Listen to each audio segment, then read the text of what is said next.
Hello there.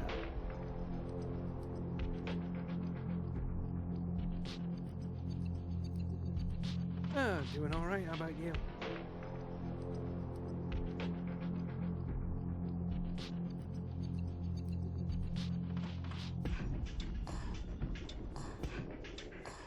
Oh, we get to curse. Sweet.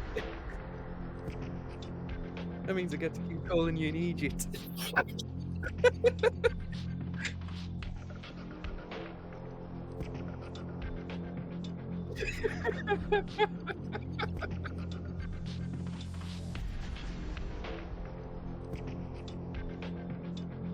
Oh, yeah.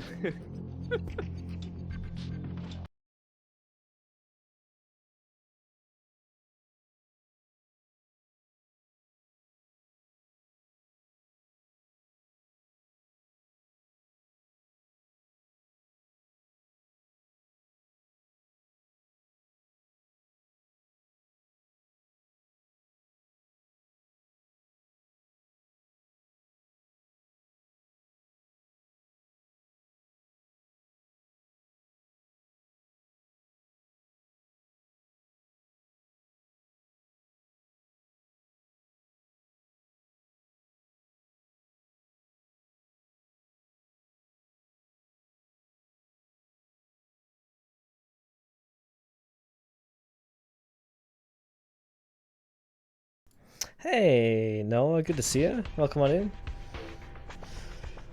Just before we get kicked off, I'll drop a couple of useful links in the chat.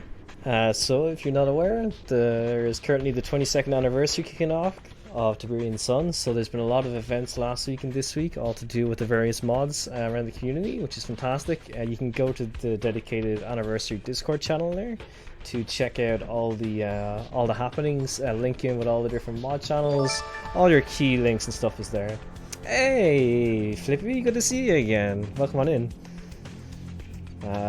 Riles, good to see you, good to see you.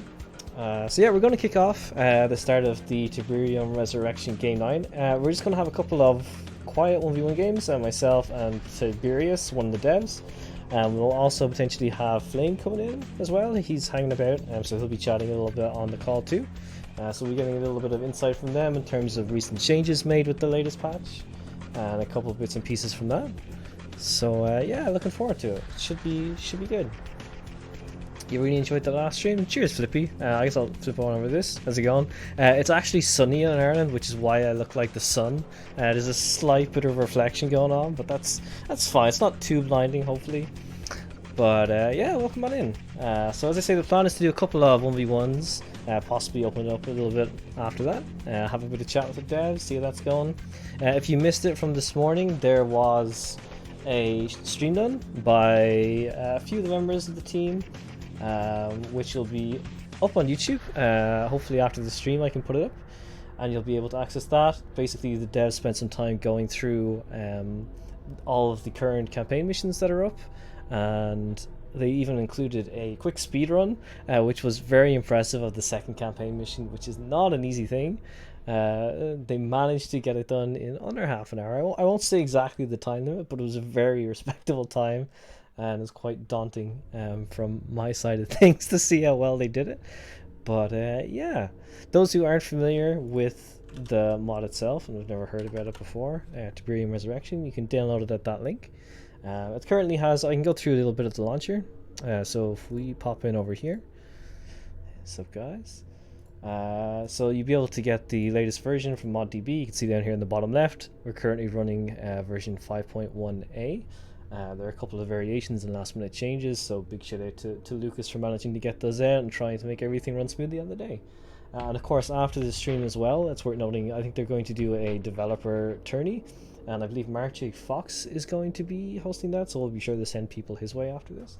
But just to show you a few bits and pieces, new campaign, you can pop in here when you're running the primary version of it. There's a little bit of variation between 5.1 and 5.0. Currently 2 missions, prologue mission, and then there's the propaganda forecast mission, which is the longer one. It's very cool. If you're curious, you can actually check out a playthrough that I've previously done of that.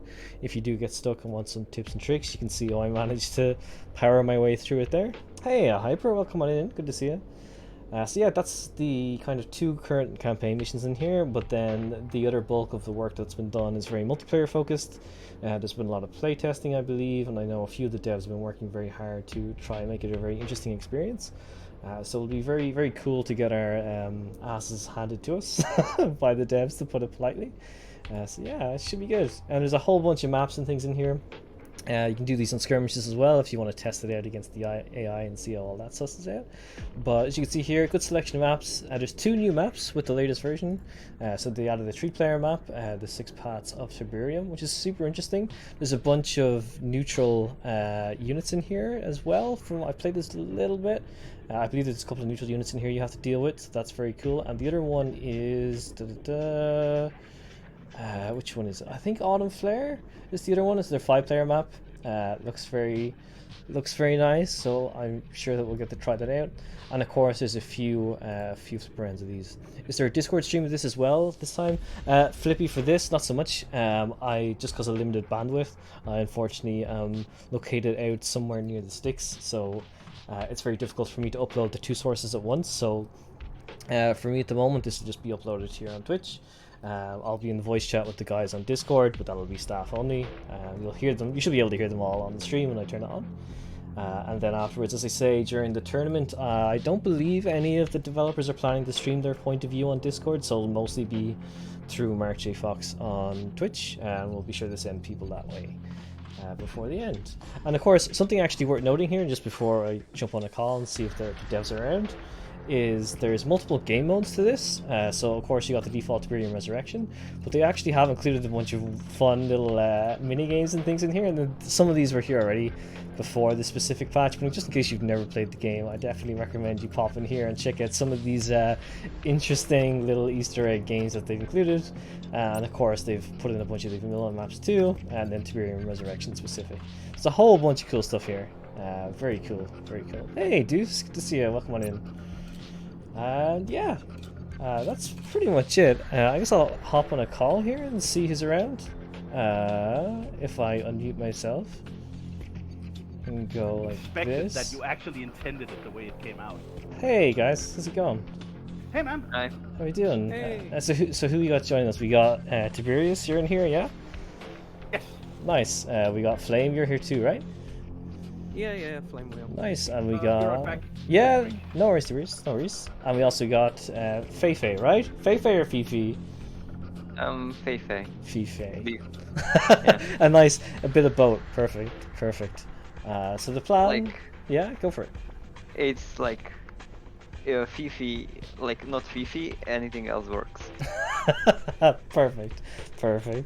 That's what you get. Like, you have to make the English work for it, right? Yeah. There we are. Sorry. Nah, no worries. Welcome back, dude. Welcome back. So yeah, I was just going through a little bit there in terms of the fact that we went through the single player missions this morning. There'll be a video on YouTube for that later. We showed off a little bit in terms of the current skirmish maps that are there and the inclusion of the 2 new ones, which is awesome to see. And yeah, it's all around some interesting stuff. But I think what we'll probably do is myself and Tiberius, I guess we'll hop into a couple of 1v1 games and show off some of the units. And you can kick my ass. Maybe. I mean, maybe you'll surprise me. maybe I'll surprise myself. So, yeah, I put up a lobby. Sure. Put up a lobby, and I will just post the. Spectate.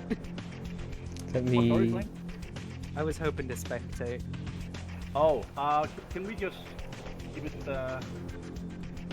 Sure, that's fine. Just the more people in there, the higher chance of Laggier again. Yeah, the laggier it is. Let's keep it. It's all good. Not that I don't like you, man. It's just. Oh, watch on the stream, which I've just followed, by the way. Ah, nice.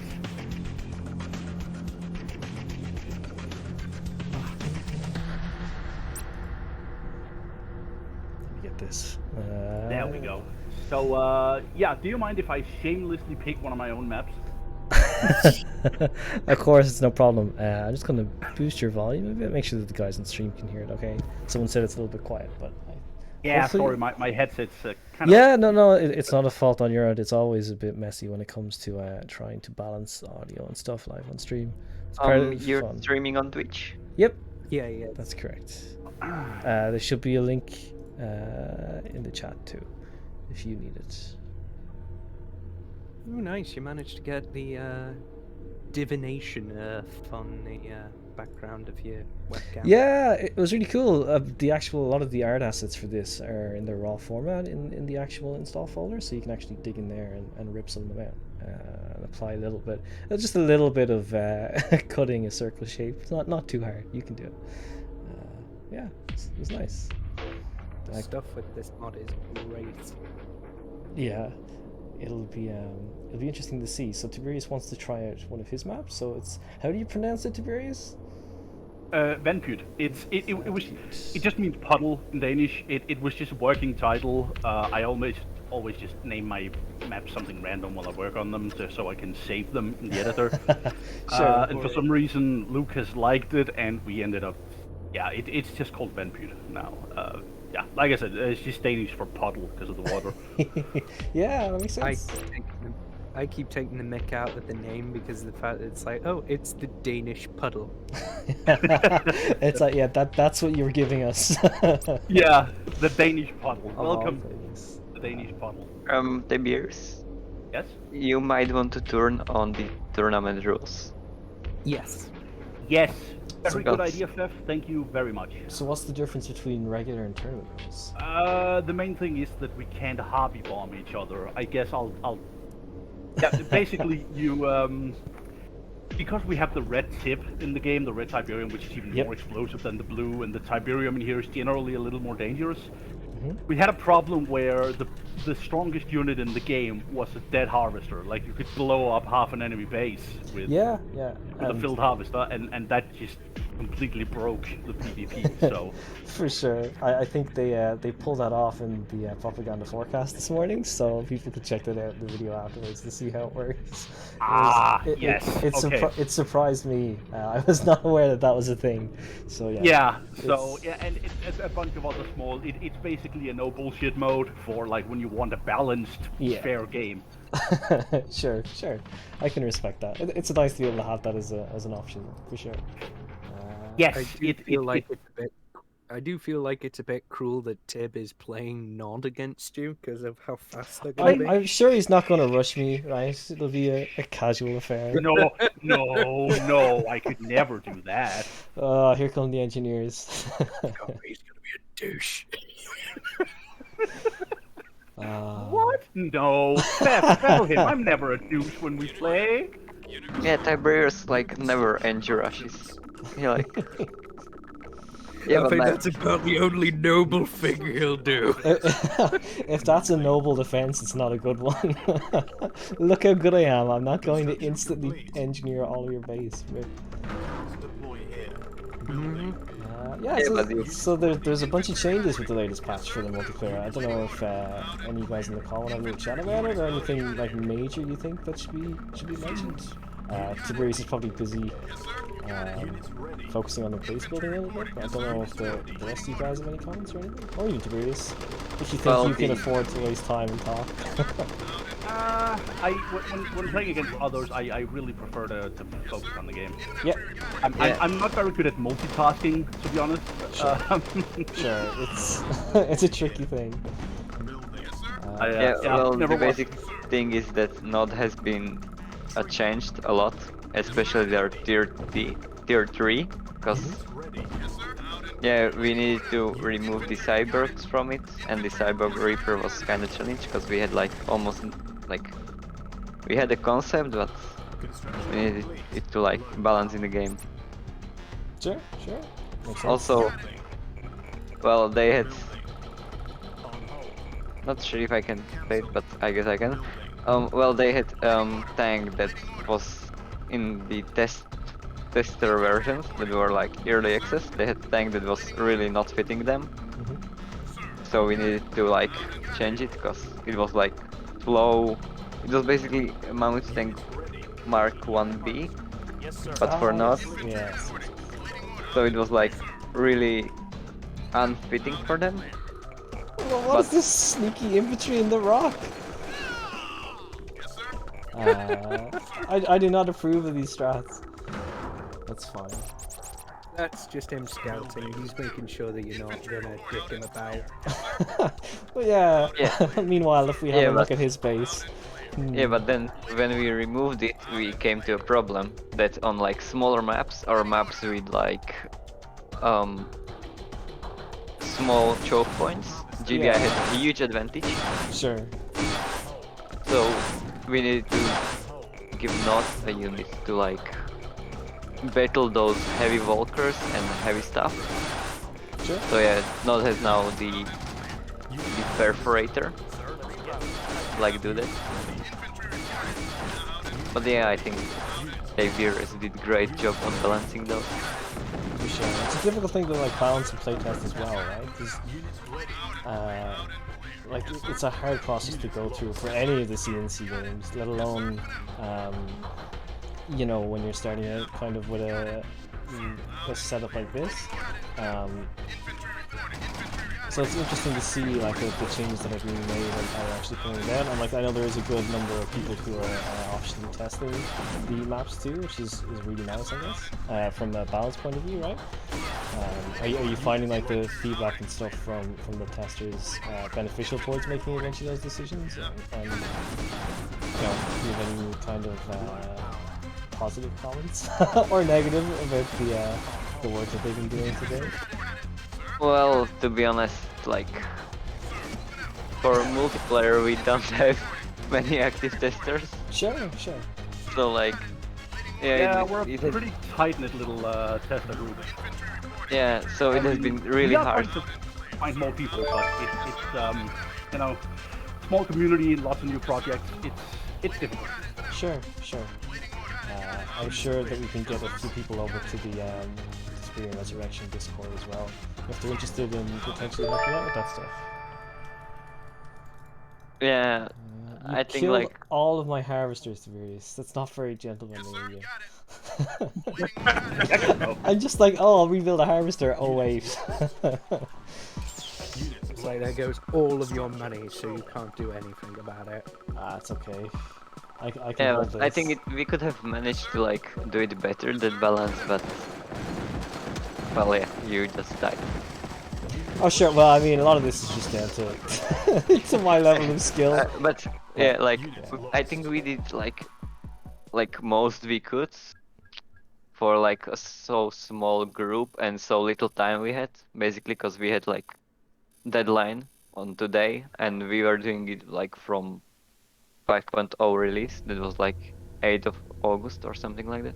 Wow. Yeah. So We realized a little late that our Nod just had some design problems that really needed to be sorted out. Let's factory switch, if you don't mind. Yeah. Like plank or what? What, sorry? What did you say? I didn't hear ya. Oh, I just said we kind of a little late in relation to this event. Yeah, it was. It seemed like a lot in like a 2-3 week period, but it seems like you guys really. We had like one. To be honest, we had like 1.5 week. Wow. To balance effects and rework. I really want to completely rework. In FeFe here for. Yeah. We have crunched our asses off. Yeah. Sure. Crunch is a bit of an understatement at times, and then we had Lucas kind of just go, I'm not sure about this unit, and immediately pushes a balance change. Yeah. And then, Yeah, like, Lucas was. absolute rat bag. Lucas is sometimes making things a lot harder than they should be, but. Yeah, it keeps it interesting, right? But otherwise, he's like. Well, I think he's a great modder, mapper as well, but yeah, for balance he's like, he can be like a really pain to fight him, or like, you know, not fight him, but argue with him some changes. Lucas is in the chat saying, "I'm listening." Oh yeah, here. Oh. no, I let him know. If I will disconnect in like 5 seconds, you know what happens. He's a bit of a rat bag, but when he's like listening to us and understanding where we're coming from with why we balanced it the way that we have done, he has been along the lines of, okay, yeah, that's fair enough. We'll go ahead with that.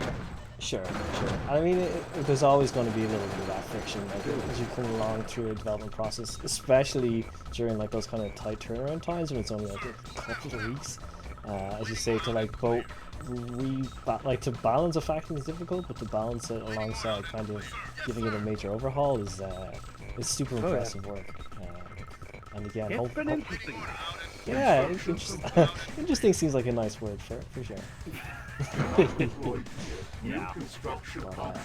No, it's cool, and like from what I haven't played a huge amount of the multiplayer yet. Like I'm hoping to be able to play a bunch more, just with the way that the fact that the anniversary's kind of landed, and that there's like so much activity in the Tiberian community, which is awesome to see as well. Yeah, I think you guys are doing a fantastic job. Hopefully I can actually survive for a little bit longer as not, but we'll see. I can just see the army slowly approaching, like, this is fine. Mod is like a bit harder to play than GDIs. Sure. Because they are really dependent on harassing and Q moving. Sure. And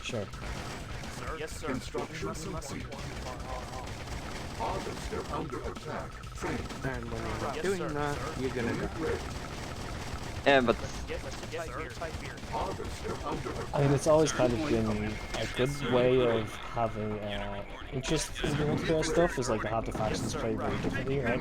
So it usually tends to be the case that you want your GDI factions to, or I guess more canonically, right? They tend to be more bulky and like they like to turtle up and get all the resources, whereas as you say, quite rightly, you want your non-players to be going in and doing constant like harassment and harvester snipes and all this kind of shenanigans before GDI get too powerful. So it's really interesting to see. Yeah, that's kind of the idea that we've gone with, where Nod was kind of, they're all about early map control. You control the flow of how you want GDI to fight you. Sure. yeah, the thing is that Nod has to be more proactive, or he's gonna fall so much behind that he's not gonna be able to recover from. But I think like super passive approach from GDI side isn't like also good, because you can't turtle in TR that much. Like you can turtle, but and it's like not bad, but due to how the red Tiberium and resources work here, you have to like expand to have more and more resources to like build bigger and bigger armies. Sure. Yeah, so as Fef touches upon here, because of the red Tiberium and how key it is in the mod, when you're playing the multiplayer, map control is everything. For sure. And like water, for I guess some people may not be familiar, in FeFe Resurrection they have both like the blue Tiberium but also the red Tiberium. What's the like ratios there? So like usually blue Tiberium is like twice normal Tiberium, and then red Tiberium is a bit more than that, or what's the kind of ratio? I don't remember the exact value because we've been It's okay. fiddling around with them a bit. Yeah. But the I think red it's is 1.5 of the blue, Okay. like 1.5. anyway. The red is ridiculously valuable. Sure. Yeah. So It's basically, always even- word on maps that have red Tiberium to just like mainline straightforward. And usually the one who gets to it first or who gets to hold that the longest is the one who wins. Sure. It's that big feel of it. And it's, even if it's somewhat far away from you, remote harvesting it is often worth it. Sure. Yeah, but I think especially on this map, Tiberius did like a great job to like not make it that dominant, even though it should be dominant, but on this map it's not that much. So this map is a bit different to how the multiplayer works. because there's not much of it and it's on isolated island. So like it's still worth it, but it's not that like you can't exactly rush it because there are a lot of mutants near it.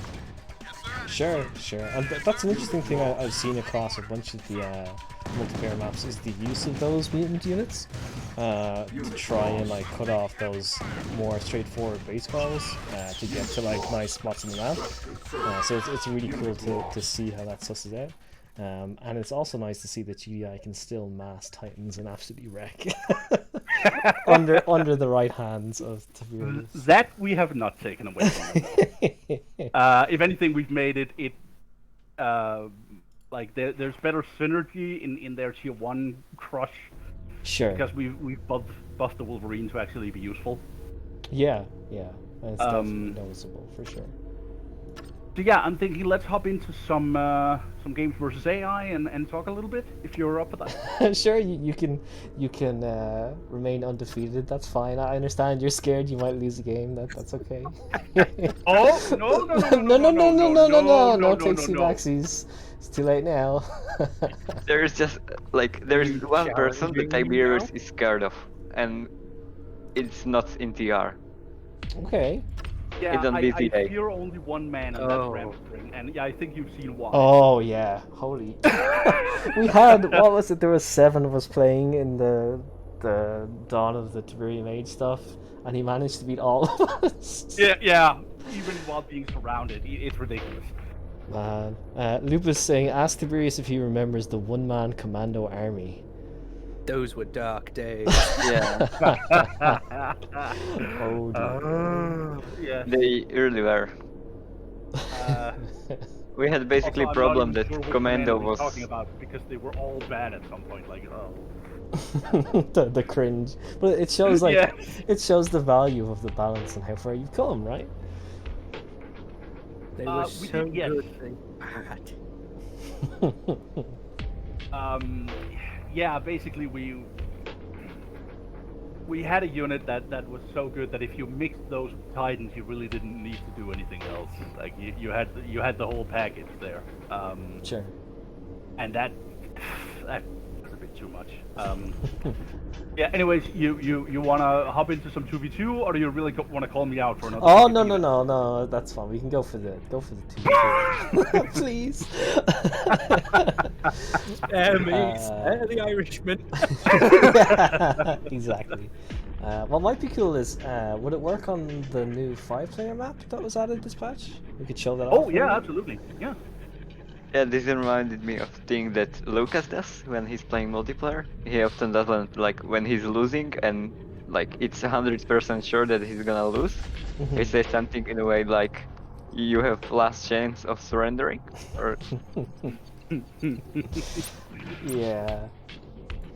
I don't know. Like you've playtested to make it look less embarrassing for me, I guess. You playtested a lot of this multiplayer Tiberius, right? You've been involved with a lot of the rebalancing throughout as well. This might sound cocky, but I really would say that a lot of the multiplayer gameplay is my design, of course with help from the team, but Sure.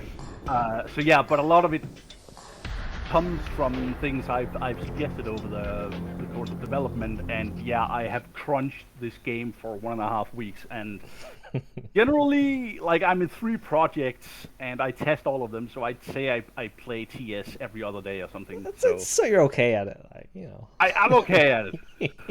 Actually, just because of the fact that I'm sort of there just piping him, just like, hey, did you want to test something? And he just whoops me every time. He has no sympathy. He's like, you said you wanted to test it. Yeah, pretty much. Like, if you even so much as utter the word test in front of Tib, it's just like, it's his trigger word, where he's just gonna kick your ass. Fair. No, but like, you were talking a bit about the armories before, and yeah, that is something we're still working on expanding on and improving balance for, because I think that's a very core part of the gameplay. It's on most of our maps, and it's sort of, aside from being a nice little like a way to shake up things in the multiplayer, it's also kind of essential to our story. For that to sort of shine through in the multiplayer as well, I think we've played some of the missions, right? Danku? Sorry, I'm trying to focus on my army here. It does, yeah. It's pretty cool. Like one of the things that's was pretty noticeable from like the difference, I guess, between just playing the base campaign versus some of the multiplayer stuff is those variances in what's been kind of included, not included, and also enabling these things for like tech switches. So you're creating these missions that in the single player are kind of dependent on not necessarily having access to the full range of units. When it comes to the multiplayer, then you're in a situation where you need to adapt and use the full arsenal, which I think is really cool. Yeah, but like in relation to the armories, so you've seen that the story revolves a lot around like the Forgotten and what's becoming of them. Yeah, for sure. Leading into there, because one of the big key points in TR, and something that was recently actually sort of fully made official, I suppose, is that it's set between Firestorm and the beginning of Tiberium Wars, the third game, in terms of timeline. Sure. And we're actually really trying to make that shine through both in our story and our designs. So the Armory, for example, is a way to make the Forgotten and their struggle and our focus on that apparent even in the multiplayer, because both factions sort of are vying for their allegiance. Yeah, definitely, and like I think quite often a lot of the Tibbs and families really enjoy the opportunity to get to use a lot of or get to even see it. For me personally, I'm a big fan of like the assets and stuff for the loot races, and like it's really interesting being able to see that, and even having access to structures. Like you can technically capture usual structures in this game that will enable you to construct units, right? Yeah.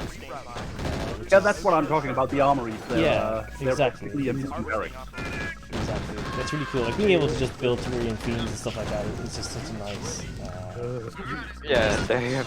And it also puts even more emphasis on, as we talked before, map control, because they can really give you an edge, these units. So, again, you... Oh, come on, you love fiends, don't you? FeFe has given me PTSD thanks to those damn fiends. They're that OP. They were. They were. Yeah, they were. Now it's were perfectly extremely balanced. Yes. I don't know about perfect, but they should be better now, really. I really hope so, because I cry every time whenever I think of them. Damn animals.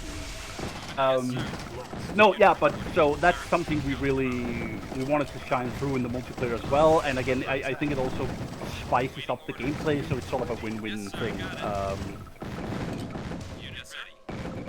Yeah, a lot of our unit designs in the multiplayer are also made with this in mind, that we want TR to feel like an intermediary between Firestorm and Tiberium Wars. So for example, if you look at the buggy here in my base, I think you can see that it has sort of some design influence from the Tiberium Wars one, but it still also retains some characteristics of the Tiberian Sun one. For sure. And it's a real, like well, I won't say underappreciated, but like it's really hard to get models to look like they belong in the engine in a lot of ways. I think the art designers behind a lot of those new models have done a really fantastic job. Yeah, Lupus did. Yeah, I really just want to give out a shout out to Lupus, our boxler, who's done just a phenomenal job with like so much of the mod really is him. Both in terms of models, music, he even made a really beautiful map. TR would not be the same without him. For sure. And like, from my experience, it takes me like a week or two to make a voxel with like constant, like almost instant feedback reports from like other staffers. But Lupus makes it in like a day and it's perfect. Awesome. Pretty much, he is. It's not perfect though, and you have to let him know like what changes we're looking for.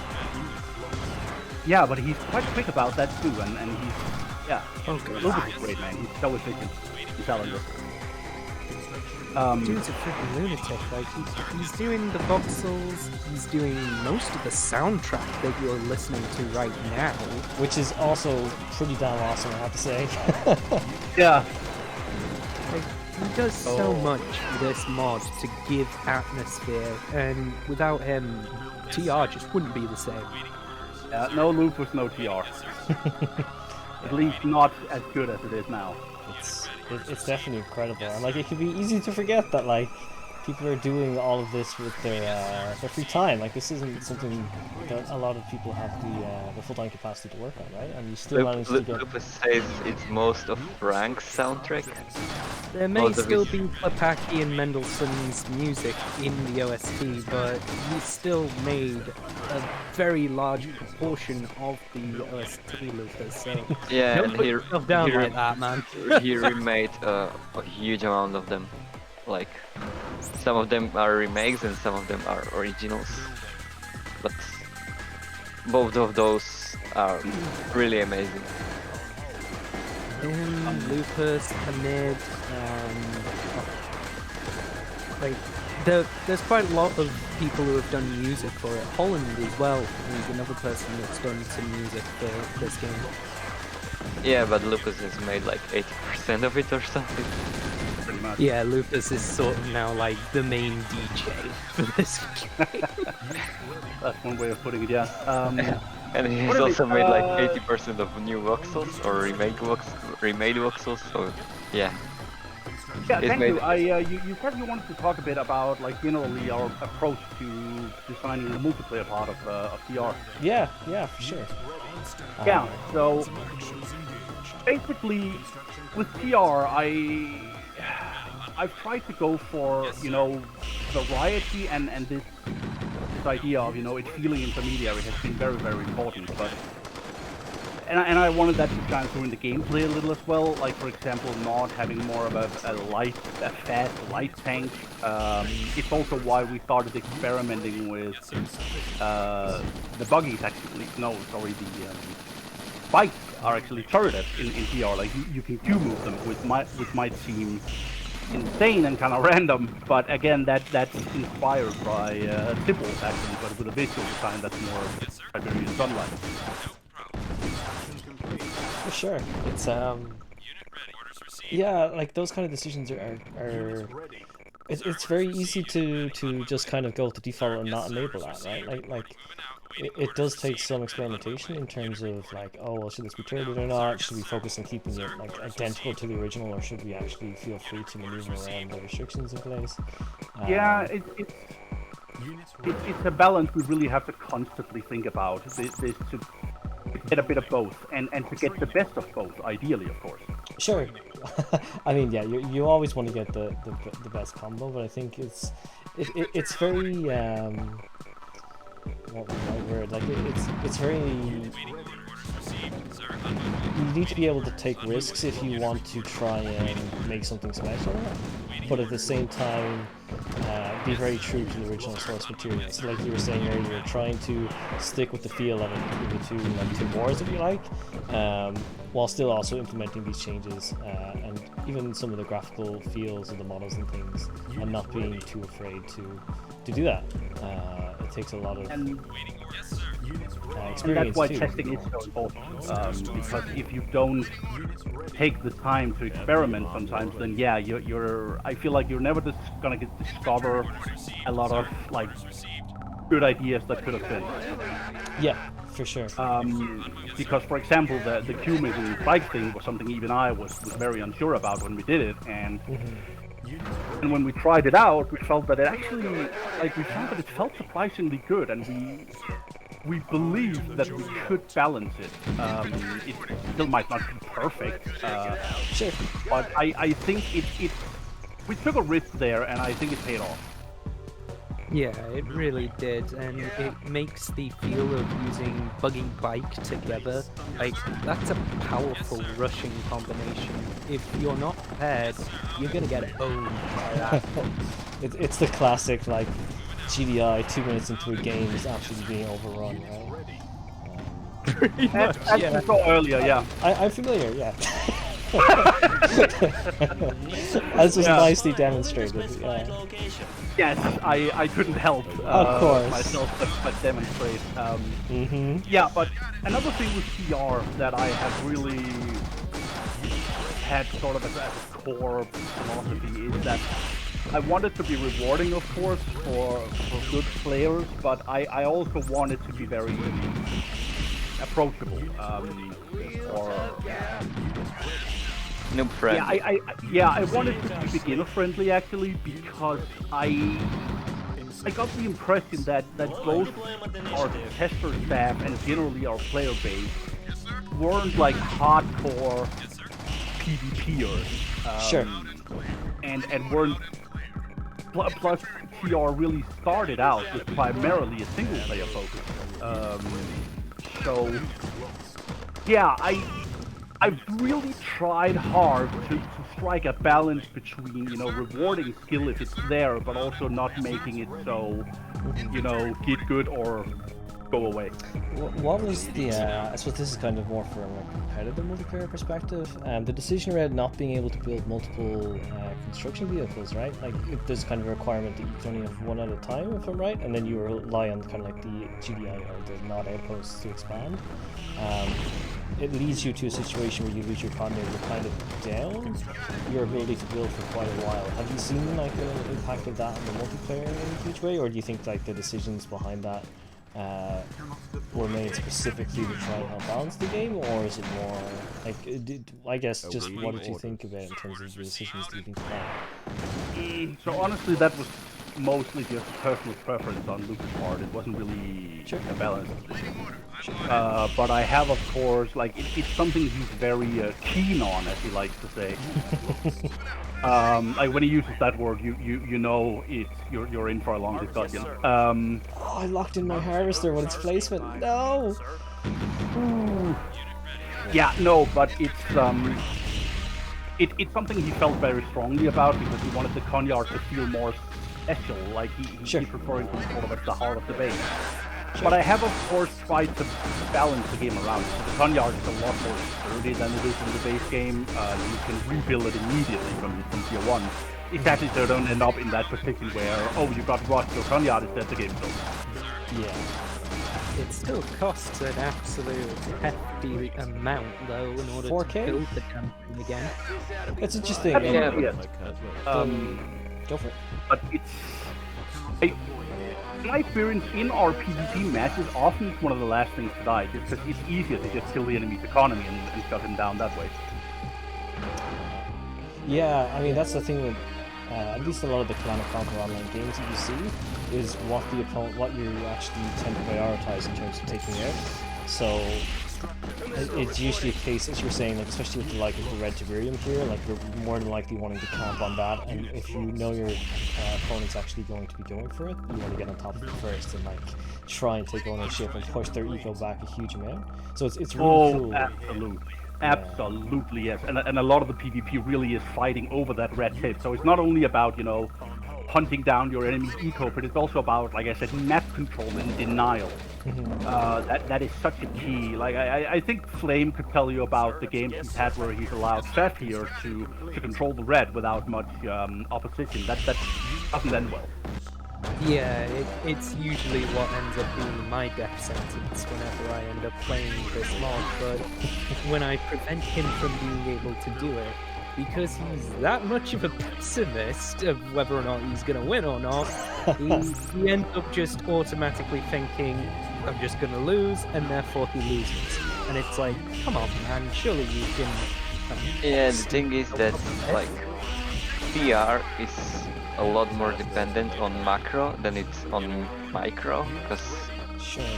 when you have control of the red Tiberium and like bigger resource and like stable economy where you can just spam units all the time, you actually don't have to like care much about what units do you spam, because if you spam like Everything. if you spam so many more units than your enemy does, you just automatically win in a way. Like, not automatically, it can be outplayed, yes, but most of the time it just win for you. Actually, I'm gonna have to disagree with that, because I really have seen situations where a huge army got defeated by something a third its size because of micro. Yeah, So but they, I yeah, will but say those that- are like special scenarios when you play with someone. I've actually seen it with Doom playing as well. So it's... I don't think that's entirely true. And I do think micros does get rewarded, but yes, if the players are on around an equal level, then yeah, the higher equal will win. But I think that's true of most PC games and mods. Yeah, I think Yeah, but I think it's fair to say that, like, with the addition of the kind of Tiberian type, that it adds a little extra emphasis, let's say, on the macro side of it, more so than emphasizing something necessarily extra on the micro side. Right? Both are still valuable, but there's definitely the interest to hold those key positions a little bit more, I'd say, compared to like the base game or certain other mods. Right? I think that's I think so, yeah. I think so, yeah, but good micro can also help you get there. for sure. I think especially in a lot of the early fights where, you know, it's low unit count and like every dollar counts, and yeah, the better micro tends to win, and that can sort of snowball you into a really powerful late game. Yeah, but to be honest, like, I'm not as experienced as Tiberius is. Nobody is. Like, almost nobody is, but I have That joined... guy's fighting fucking Rampa half the time, or like some of the other competitive players. Like, no one is gonna have a chance against him. Yeah, but At You our can't current really level. have balanced playtesting against Rampa. Because Yeah, that's- it's gonna be a little biased, right? That guy's gonna have a tiny bit, yeah. I guess Yeah, but like, yeah. I think like I've joined or I started playing Tiberian Sun, or like it most like a year ago, or a bit more than a year ago. So yeah, I'm not as experienced in other mods, but I feel like other mods are a lot more dependent on what I've seen from DTA on micro than the PR is. I think I started like, what was it, 3-4 months ago? I'm not sure, but from the way that I've been playing, I was kind of trying to be the most active tester for Tiberius, so that he actually did have games, he had something to work on with balance, even if half the time I'm getting the arse handed to. Dude, putting up a good sacrifice. Yeah. Nah, For the you core, you all don't that. remember those times where I and Tiberius were just spamming games and they were like we were only active testers, and I have like played 5 games a day for like a week with like they were all like 15 minutes long, and every time I lost. So yeah, it was like really frustrating from the beginning, but I got used to it in a way. I still get to a point where I have to, after a good length of time, like just sit down and just chat with Tiberius again. Like, Jesus Christ, after the amount of deaths that you just take consecutively, my God, it becomes demoralizing to carry it. But I still soldier on like an absolute nutcase, and it just works out. I want to point out here that it's not like I'm never on the receiving end, because I am a PC. Oh, of course. Yeah, I'm assuming it's all said in jest, right? Like, you have lost games. You are human, right? Oh yeah. But yeah, these guys have been absolutely super in getting this patch up too, because again, I think it was like 2 or 3 weeks before the event, we realized that Nod just didn't feel good. Like, so the thing was, we wanted to give Nod a late game where they could probably actually somewhat stand up to DI, which is not really a thing in the 3 first titles, but it's something they almost have a bit of a shift in doctrine in the 3rd game. With the avatar and stuff like that, you know, they get some heavy hitters as well there. And we wanted that to come across here as well. But when we just added sort of a standard heavy tank for them, they quickly just felt like CGI in terms of gameplay, which of course wasn't satisfying. So we ended up saying, okay, our Nod feels like CGI, and some of the units are a bit like, we also had a lot of redundancy in their roster, and it just didn't feel, what can you say, like put together or wholesome. Like a cohesive unit, right? Like yeah, it did not feel cohesive. Exactly, that's the word. Yeah, it did not feel cohesive. I think one interesting thing, just to mention, like I noticed that the Nod faction, as of yet, maybe there's plans in the future, doesn't make use of like their standard chemical missile, like from harvesting the veins and stuff that are on the map here. Are there? Do you think that there's possible plans, not officially, but like, is there perhaps something planned in the future in terms of actually enabling the usage of that? Because as far as I know at the moment, there's no usage for the I forget what it's called, but the you know what I mean, the Vines? Dang it. Yeah. Yeah. Sorry, I had a desync. No, that's Dang okay. it. I got to. Heavens. Yeah, Sure, so sure. actually that's just me having disabled super weapons because I don't think they're in a good place right now. Sure. Okay, that's fair. So I hope that's okay. We can try them No, on if you no, want. that's totally fair. I just wasn't sure. We have them disabled by default in the tournament rules as well. I'm not sure though. Yeah, the super weapons Oh, are yeah. disabled in the tournament rules. Sure. Do you want to jump into the other map then? Tiberius, the new 3-player one? Try that? Sure. So you want to play 1v1 on it, or do you want to just set the AI to hard? And, Yeah, we can do it 2v1. We can probably take a hard AI, right? Yeah, I think so. And by we, I mean you, so yeah, perfectly. Yeah, no, I actually think so. Why don't we faction switch so you can check out Nod's late game a bit? Yeah, more. sure. That'd be cool. Because we've seen a lot of the good stuff there. What are the... Do you know the new units that have been added with this specific patch? So I did have the transport Huey there that I was showing off a little bit. But there are a couple of other new units they added to this, right? Are we talking specifically DI now, or? No, for both factions. Just for the patch in general, I'd say, for the multiplayer. Okay, so a big thing that FeFe touched upon a bit earlier is also that we decided that now was the time that we wanted to get rid of the cyborgs, because we're set after Firestorm. It doesn't make sense for not to be using cyborgs anymore. Mm-hmm. Because of the whole Firestorm crisis and so on, right? Sure. Insert lore here, as you said. Yeah, insert lore. During the DK stream. Reasons. Yeah, so yeah, for reasons, we wanted to get rid of the cyborgs to have our game actually be consistent with the lore. Ready up, please. Sure. Lupus was saying 2v2 on uncertainty. I'm not sure why you and Tib on the same spot. No, it's because he's planning to make a gotcha. 2v2 version of it. Sorry. No, but he meant it like you were supposed to spawn on one spot, you know? Oh. Yeah, like two players can. I think that would mess the AI up a little bit, actually. Sure. It's all good. It's nice to show off the new map as well, anyway. So it's all good. No, but yeah, so in terms of, like, we of course had to find replacements for that. So instead of the normal cyborgs, for example, we now have sort of a heavy flamethrower. So it's a bit of a different take on you know, the classic Nod flamethrower guy. Mm-hmm. Also inspired a bit by CNC3, where they were more of an elite unit. The Reaper I always felt was such an awkward unit that I don't know that we have a direct replacement for it. And the Cyborg Commando we're still looking into, actually. We do have a concept that we're wanting to try, but we just couldn't get it ready in time for that. Yeah, I was the actually about to ask about that. If are we under an NDA for that, or are we able to disclose that?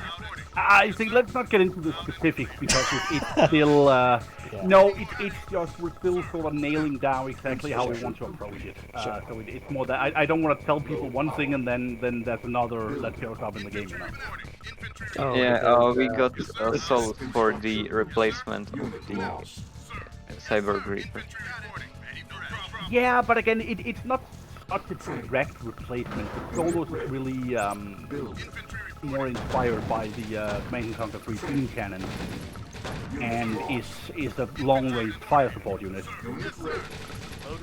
But yeah, that is one of the new units that was added in the patch, and it has an interesting little tidbit in that if you look at the model, you will see that it has this sort of pincer, almost, at the front, with a little laser between those as well. So it actually can crush infantrymen despite its small size, with the explanation that it's actually sort of a laser cutter that it's mowing them down with. And another big addition for Nod was the perforator, which was sort of the solution to this whole, like, okay, so we want them to have something so they can actually stand up to PDI, but we found that just giving them a heavy tank was very boring. Sure.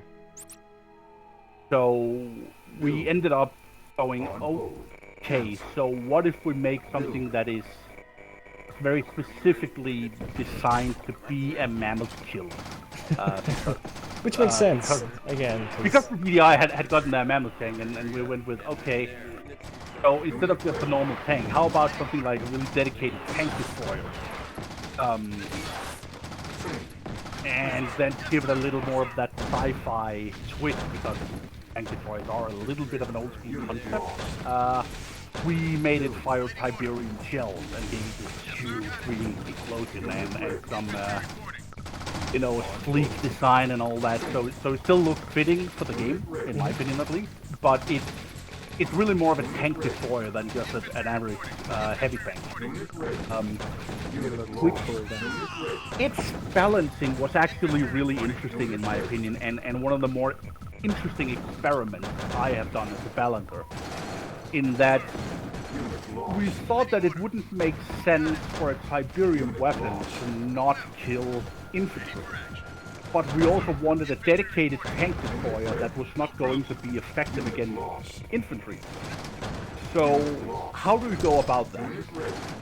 And what we ended up doing was we gave it such a low rate of fire, but such a high burst of damage that shooting a single infantryman with this immensely powerful Tiberium shell is not really worth it, because you're actually wasting a lot of damage that could have taken like half the health off of a mammoth in one go. So yes, it technically does kill infantry, but it's actually not very efficient against them. So you should still micro it to properly do its job. And I'm a little bit pleasantly surprised how well that worked out, and I'm quite happy with the concept. Yeah, it's definitely like it adds a little bit of it's always adding flavor to try and find the right balance of unit compositions for when you're coming across the different, especially cross faction. I think I'd say when it comes to like trying to make those kind of balance decisions, how do you weight like mirror matchups versus like GBI versus NAD, right? Because I don't know how difficult it is to kind of balance test one unit versus the other when you have access to the same armory of units, but you can, you know, take advantage of the different ones in different ways. I'd say the emphasis is more likely to be on, okay, well, we want to give like GBI or not this new weapon or new vehicle, how are we going to stack it up against the opposite faction? But like in general across like all of the modding stuff you do, would you emphasize more GBI versus NOD in terms of balance, or faction versus faction? Yeah. So I'm all about faction Extremely versus faction. Faction versus faction. Faction versus faction. I am all about that. I'm kind of hardline about that, to be honest. My approach to mirror matches is that I don't care. Fair.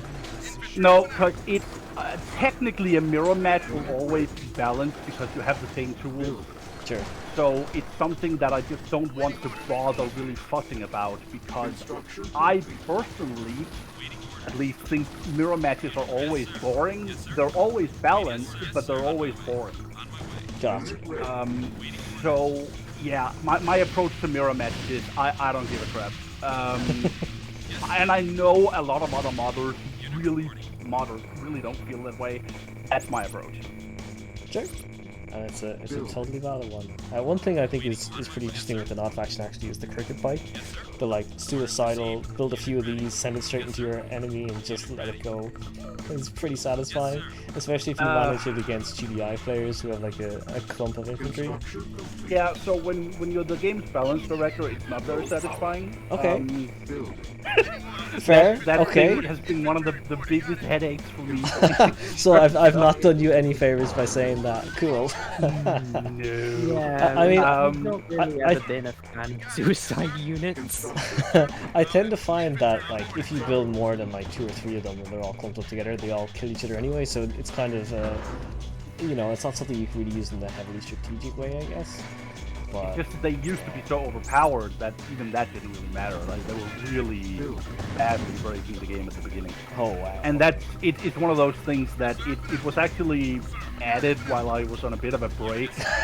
So They were like, okay, Tiberius is gone, I let's came get it back in. to a unit concept I wasn't really a big fan of. But Yeah. I was like, okay, I can see where you're coming from. I'll try to make this work. But it was a little bit of a okay, I guess we're doing this. I guess this is here now. Cool. Yeah. This is fine. The cricket spike is really Lucas' baby. He loves that. He loves the thing. But balancing it has been a bit of a headache. Yes. Okay. I completely detest its design. I'm not a fan of it in the slightest. So I just captured the mutant army here for people who've never seen this before. You can build mutants, you can build Tiberian fiends, and mutant hijackers. Pretty cool. Yeah, and the hijackers, our approach to the Forgotten World was also that, again, because in our story they've developed a complete mistrust for both factions, at least a lot of them. So we actually took away the regularly buildable mutant units from the main faction and focused them in the mutant armor. So, but what that also gave us the opportunity to do was make them feel more special and allow them to be just a tiny bit overpowered, I guess, in a fun way. Like you'd expect, for example, build limited units to be more powerful. So Sure. we've done stuff like you're actually allowed to build 2 hijackers now. The Ghost Stalker is supposed to be really powerful. We're working a bit on that. And the Fiends are an absolute menace.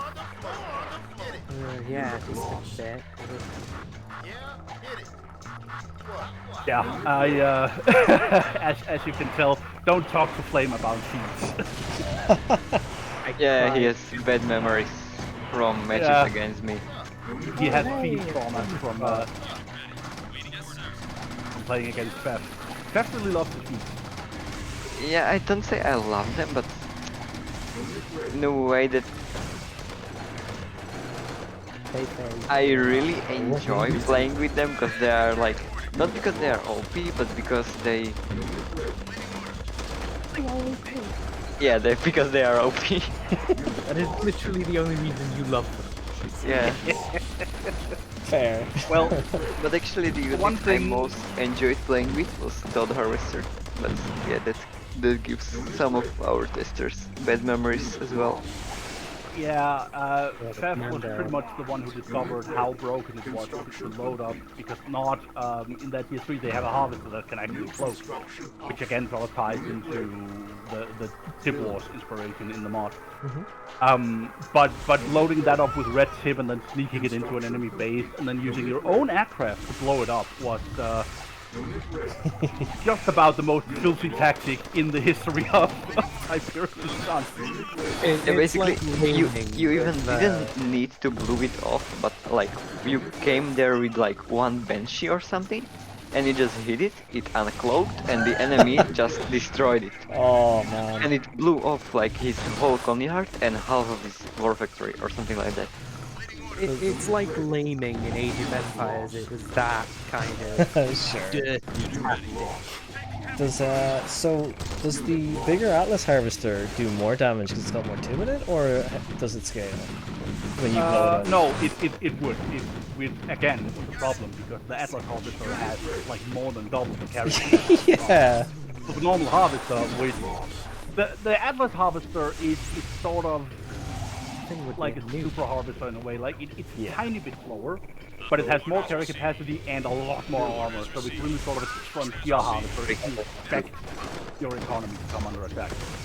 And it's just effectively a liquid Tiberian bomb if it's loaded up in there.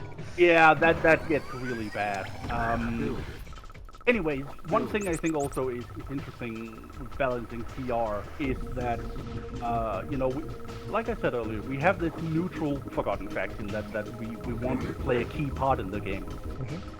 So with that, you have to find a balance between, okay, we want these to be worth it because of course they're going to require some effort and players might end up spending resources fighting over them. So we want that to be worth your time and effort. But we also don't want them to be so powerful that whomever gets them first automatically wins the match. Yeah. And that has been tricky. And we also, of course, want to go for a design with them where they actually feel like a bonus. So they have to somehow synergize with both factions. Like, let's just say we wanted to give them a light tank. That would be essentially kind of useless not. Sure. Yeah. It's a hard thing to work around, right? There's a lot of things you have to keep extra in mind, and you have to think about both faction rosters when you're balancing and neutral like that. Yeah, actually I think Fiends are something between the light tank and GDI Wolverine. Somewhat yes, but that still makes it a unique thing, and it's faster than the Wolverine, but not as quick as the bug as well. So, but yeah, you have to really take suddenly more factors into account to make it really feel good and fit into the gameplay. And that has been challenging, sometimes in a fun way and sometimes in an oh my god, work already way. So, The hair tearing out of your head kind of way. Yeah, it's sometimes you try a bunch of concepts and they're all a note. So it's just I'm surprised you still have hair on your bonds, Tib. yeah. Yeah, so I think that's also why we ended up wanting something like the hijacker to be a neutral asset, because that's something that will just always be useful, the ability to steal the enemy stuff. sure. It's interesting because like I've seen a couple of different tips on mods. Some of them tend to give like a hijacker unit to the Nod faction instead of like maybe an engineer or something. But I think it's really nice in terms of like a neutral middle ground, so that both GDI and Nod can take advantage of it when they're forgotten they're using it. Was there any considerations for making the Forgotten their own playable faction for the multiplayer in this?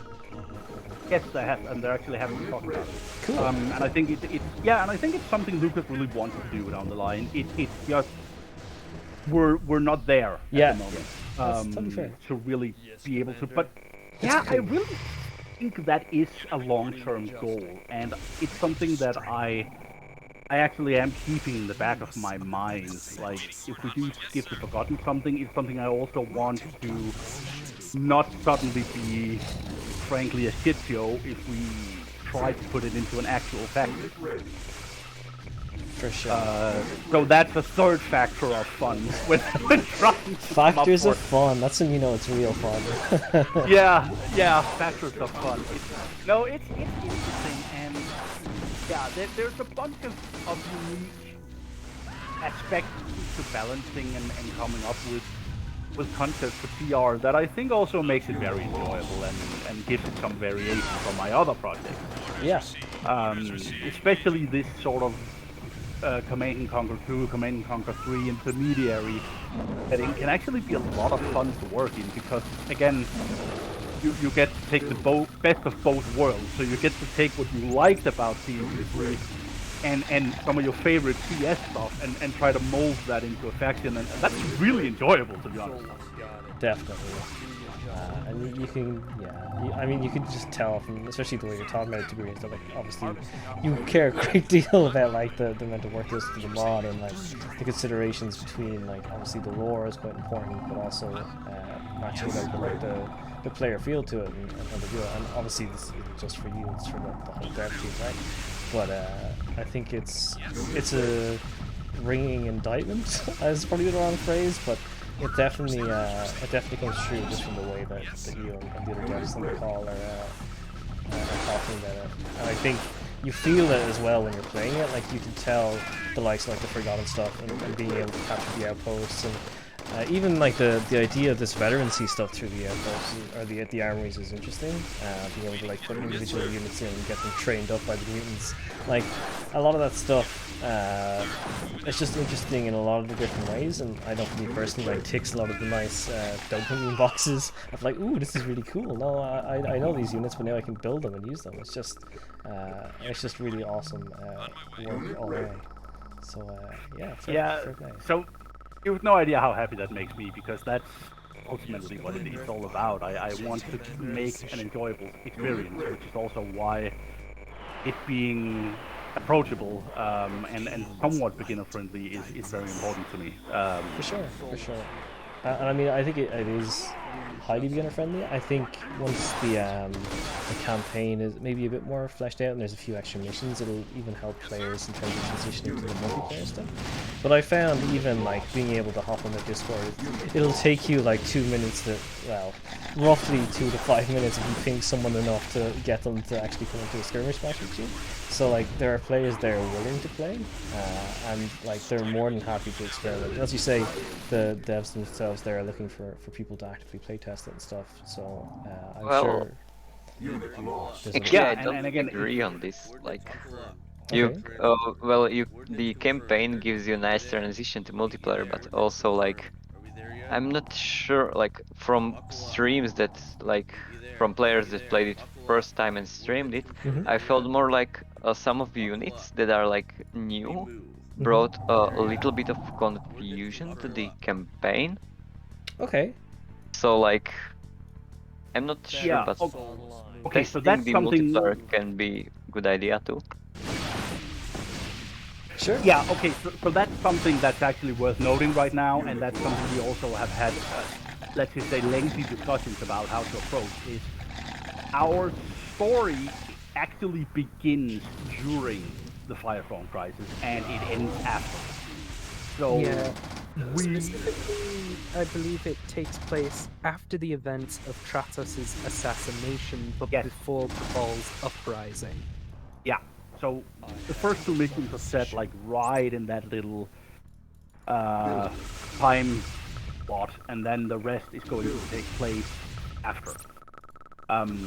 So we also had to, we wanted to be really consistent with our lore and really make it come across in all ways. So in the first two missions, which are the ones that are out now, you will see a bit more of an old school roster actually, because it's supposed to be taking place during Firestorm, and we wanted to feel that way. So right now, at this time in development, the mission won't really fully teach you the multiplayer. Sure. But I think down the line, yes, you will get to familiarize yourself and gradually be given access to units. You know, just like you would in an old school Westwood campaign, you're gradually unlocking your tech tree. Sure. And there will be visual differences as well for like the stealth tank, and even the harvesters as well are different from what you saw in Propaganda Forecast compared to now in the multiplayer. Yes, especially the stealth tank, if you'll notice in Propaganda Forecast, actually uses the old Tiberian Sun model, but here it does not. I actually made sure that Lucas did that because he wanted it to focus more on the lore and continuity-wise, and if I said to him, if it's set before that point where we had mentioned the first 2 campaign missions are set, they need to still be TS era material. That's very important, otherwise it breaks nostalgia. Sure, for sure. I think that there is something quite nice as a just as a player actually seeing, like, there's just something unique about actually like seeing the variation when you do go onto the multiplayer, and that the unit's not the exact same as the campaign. Like, it's actually kind of a nice effect, I think. Yeah, you'll get to experience this gradual transition, and hopefully it really will feel like a natural transition towards what eventually becomes the 3rd game, but also has some unique additions that we did just to PR that were used briefly by the factions and then maybe abandoned again for whatever reason. So yeah, again, as I said with the lore and the designs, I feel like sometimes PR is like having my cake and eating it too in terms of design. My only hope with it is that it's not too visually jarring for the player who comes from the single player after the first 2 missions into multiplayer and sees the complete difference, and then when they get into, say, the 3rd mission, whenever that happens, and it shows the actual multiplayer units rather than the units that were in the TS era. Do you think there would be like a point in the campaign where you could leverage like the transition between those units, so like you'd have both models in the same map? Could be an option, yeah. It's ultimately up to Lucas, of course. Sure. Yeah, I think that could be an option. You might also see, for example, the Forgotten using some of the more outdated stuff because they are scavengers. Yeah, for sure. Like kind of like the old, like in the original, I think it was the original Tiberian Sun, right? They did that with like some ammo tanks and reclaimed vehicles, which was some old flame tanks from the Tiberian Dawn era as well. Yes. Yeah. Which is very similar to the new flame.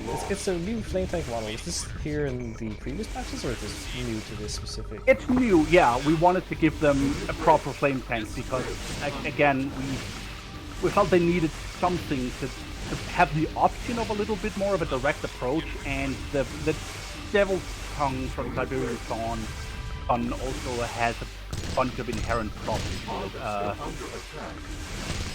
Like it has some technical flaws, basically, that we just can't do anything about. I did wonder if there was maybe a balance decision with that. They'd rather have like an offensive flame tank, but not one that can burrow underground necessarily. Yeah, that it was I mentioned that they felt a bit bloated before. Like a lot of their units had sort of very overlapping roles, and especially in the way that a lot of their units were just kind of meant to go in and seize the enemy base, and like once you got past the first tier, that's all you really did, and it ended up not being very interesting. So yeah, we scrapped it both for general gameplay design, balance in terms of it just wasn't reliable and it didn't feel good to use because of these inherent problems, and again the new flame tank also fits better into our lore. So yeah, when there was a lot of factors that went into us saying, okay, we really want to just scrap this thing and go with normal flame tank. Which, I mean, I guess it can seem uninspired in a way, but I feel like it just fits snugly into our gameplay, and there was a lot of good reasons why this was the better solution. For sure. I think it's. I think it looks cool for what it's worth. Yeah, I love the model. Again, big kudos to Lucas for also making it look unique, so it still has a bit of a unique flair to it. Yeah, for sure. It does have the good old twin cylinders from the TD era, so it does feel very familiar. It's nice. Yeah, but again, you'll see the same kind of thing on the Tip Wars one, so it's just kind of a classic thing, and I'm also very much for, again, across my different projects as a balancer and unit designer, sometimes it's not the best idea to reinvent the wheel. Like, sure. You have to balance your better balance. Like, you have to find a good place between things feeling familiar and you know, not feels like not, and DDI feels like DDI, and trying to be innovative.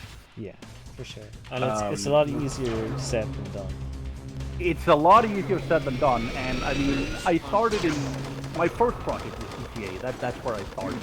Yeah, And the AI just NG bombed me and like took out my war factory. I was not expecting that. Sorry, go ahead. Yeah, no, but I started off in GTA, and in there, that was already kind of done for me, because it's like the rosters are just expanded from the classic one. Sure. So when I moved on to CR, I really had to think about things from scratch, and it's been freeing in a way, because I can set things up from scratch, and we can, and it's just fun to talk about ideas for everything and the kitchen sink, but it's of course it's also more work, and you really have to from the ground up make sure the things fit together, or it's on you. Sure. It's a lot of work, but worth it. Absolutely worth it, and again also a lot of fun. So you know, like a lot of the units, pros and cons to things, but I wouldn't give it up. It's been so much fun to design things from the ground up like this. Awesome. I might just throw out the question there, if anyone in the chat or if anyone's watching, if they have any questions or... Yeah, I'm very open to fan questions, absolutely. Yeah, if anyone has questions, feel free to drop them in. And of course, if you don't have questions now and you try out the mod and then you have some questions, I'm sure we'll all be hanging around in the Discord and happy to answer and help out. And if not today, then please never hesitate to. As you can probably hear, I love talking about my hobby here. I thought you were about to say, mind. if you don't hear from us today, then don't ever contact us again. I wanted to fill my corner with the ion cannon.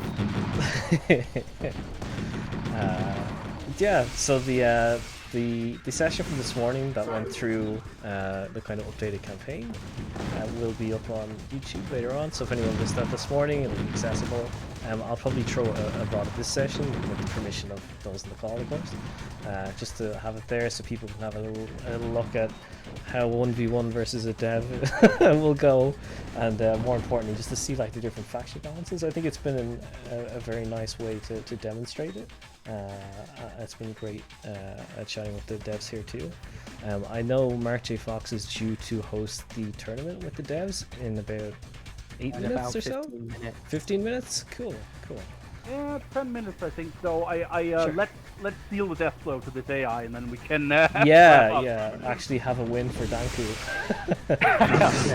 I hope you've enjoyed playing with the new units as well. No, of course, it's fantastic. As I say, it's always a pleasure to get all you guys on and like actually be able for people to put a, if not a face, a voice to the name of the devs behind it, and actually hear them talk about it and how much they care.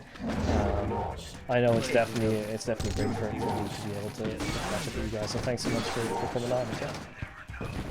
No worries, man. Like I said, I love talking about this stuff, and Sure. yeah, my approach to VR has been very different from, for example, my approach to GTA. So yeah, that's also it's been a different experience for me as well, and I think that it's also fun to sort of reflect on what's been different and what's been the same, and what lessons to take away from, you know, doing both. Sure. I think it's one thing for sure that I've noticed, if not before, definitely during the anniversary week, is seeing all the cross contamination, I guess. Pollination is probably a nicer word, but seeing it, like the way that the devs are all working across very similar projects, and they're happy sharing concepts of working on. I think like CC Hyper, for example, is working on the Nefera engine, and there's a couple of other projects out there that it's really cool to see people being willing to share those resources.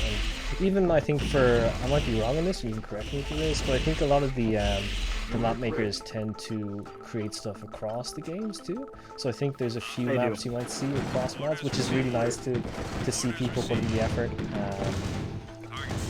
and not be, you know, necessarily restrictive of their content, but more open about it, which benefits everyone, right? It benefits the community, it benefits the mod makers, you get to improve the tools and the map editors, which I think is really cool to see. So fair. Yeah, that is also something I could talk at length about, is because I'm a mapper for all 3 projects as well. Of course. And again, I have very different approaches to how I map for each project. So yeah, and I think a lot of mappers enjoy that kind of variety as well. I know a guy called Train Station, for example, a very talented mapper, has done both GTA and GI. I've done GTA CR and FT. Yeah, and Rampant I know has done multiple as well.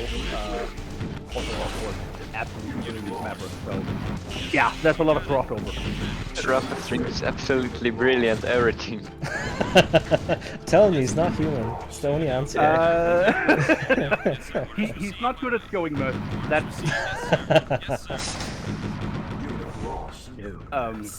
but as a quick mention, some of the key things in VR are, for example, when I map is, the red Tiberium.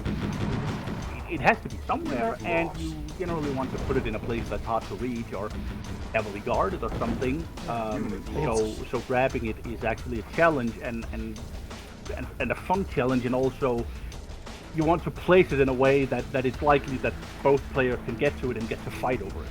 Sure. Yeah, this map is like not the issue. Well, sure. Like you have your safe kind of. It's little exception, kinda. Yeah. But generally, it's a powerful tool to like force players to come to one location. Yeah, because you can harass them there quite well with aircraft or hover. Oh, yeah, that's that's true. the You thing. have the MLRSs, right? They can just go straight across the. Was it a conscious choice? Because I know some tips and mods have experimented with the idea of getting naval units and stuff like that in.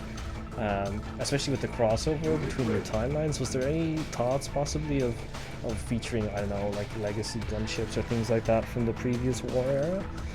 Or is it very much just kind of a focus on the modern tips on units more so? Because I know like the hover units kind of make the naval stuff redundant in a lot of ways. All I can say about that right now is, first of all, it's been in the talk, but we kind of went away from it a little bit, so don't expect it. Sure. It's not in our like near future plans. If anything, if we're going to do something that huge, it's going to be the Forgotten. Sure. And it does take a huge amount of effort to actually get that implemented, so it's very that's an understatement. I'm just saying it I guess casually. we'll talk more about that the different next point. Sunday. When we release the whole new naval patch. And, no, modern just mechanics. when we get into talking about it, I did talk at length about adding a third faction.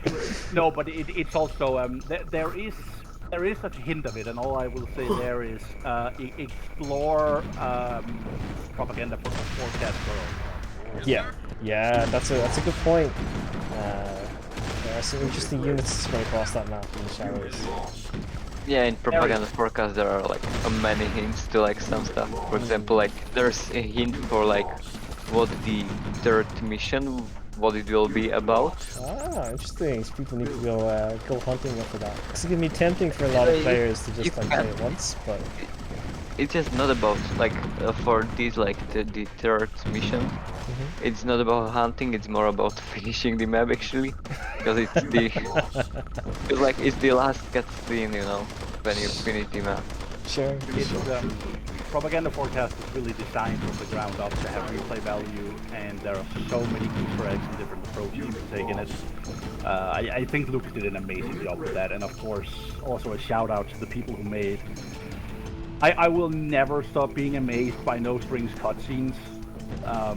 It doesn't matter how many times I see them, I'm blown away each time. They're really cool. He does an excellent job, for sure. Yeah, there has been put a lot of effort into the map by like Lucas and a lot of staffers, and also like a lot of people that actually, I don't want to say that aren't, let's say that aren't actively participating on TR, but they helped with this map. it's yeah, because like you can tell that like there's a huge amount of mapping effort put into those things. Like just in terms of even like the replayability and the alternate paths and everything else. Like I think it's really great that so many map makers were able to help out with those projects and lend their ideas and suggestions and everything else. And it's you know the current end, I guess, product or result of it is something that's pretty great in its current state, and I'm sure, because I know that there are a couple of just with minor tweaks made with the recent patches to try and, you know, make little things, quality of life improvements here and there on it, and I think it's really cool to see the work that's been done today, and I'm sure people are as excited as I am to see when the next maps come over the next year or two, we'll say. Yeah. I sure hope so. I mean, yeah, it really is something that a lot of people have had sort of a hand in propaganda forecast. Even I did some of the mapping for it. Actually, some of the towns were done by me. Some of the sound was done? No, some of the towns. Oh, sure. Gotcha. But yeah, some of the sound design as well, done by like Danku from the team. Yeah, we and a lot of the ideas were commented in by a lot of different people. Like it's really a team effort. Awesome. Although, of course, mainly Lucas broke his back over it. Sure. I think you all put in great work. What I'll do is, I think Marty Fox is just starting up the stream, so I might just end this here and send. Yeah, I think I can kill it in the next 2 minutes. Okay, awesome. That sounds like a that sounds like a good goal. It'll be something nice for us to watch on the way out. A victory. Yeah, I'll just clean this here up, and you do whatever outro you. Sure. And Raiden. I really love like how those GDI units like can work together to like achieve great results with like Titans, Mammoth Tanks, Zeus, and Wolverines together. For sure. Just before I hop off the call, I want to give you all a big shout out and thank you for hopping on and talking. As I say, it's great for the community to be able to see the devs talk about their games and actually demonstrate some what the expected quality of gameplay should be, not necessarily from my part, but so yeah, big shout out to you guys. Thanks very much, Tiberius, Flamewh33l, and of course FeFe. It's great having you on. Thanks so much. Great to be Thanks for having us, man. Yeah, talk to you soon. See ya. Sorry, man. See you, man. Alright guys, so that was a little look through a bunch of the multiplayer stuff. It was very interesting. We got to check out the 2 new maps. We got to talk a little bit about the game balance and how all that worked. Apologies if I wasn't more active in chat. I can see that Lupus was chatting here and Flippy going back and forth. Thanks very much for that.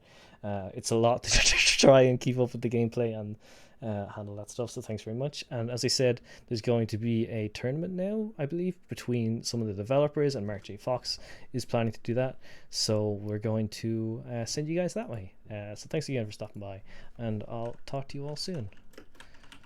Peace out.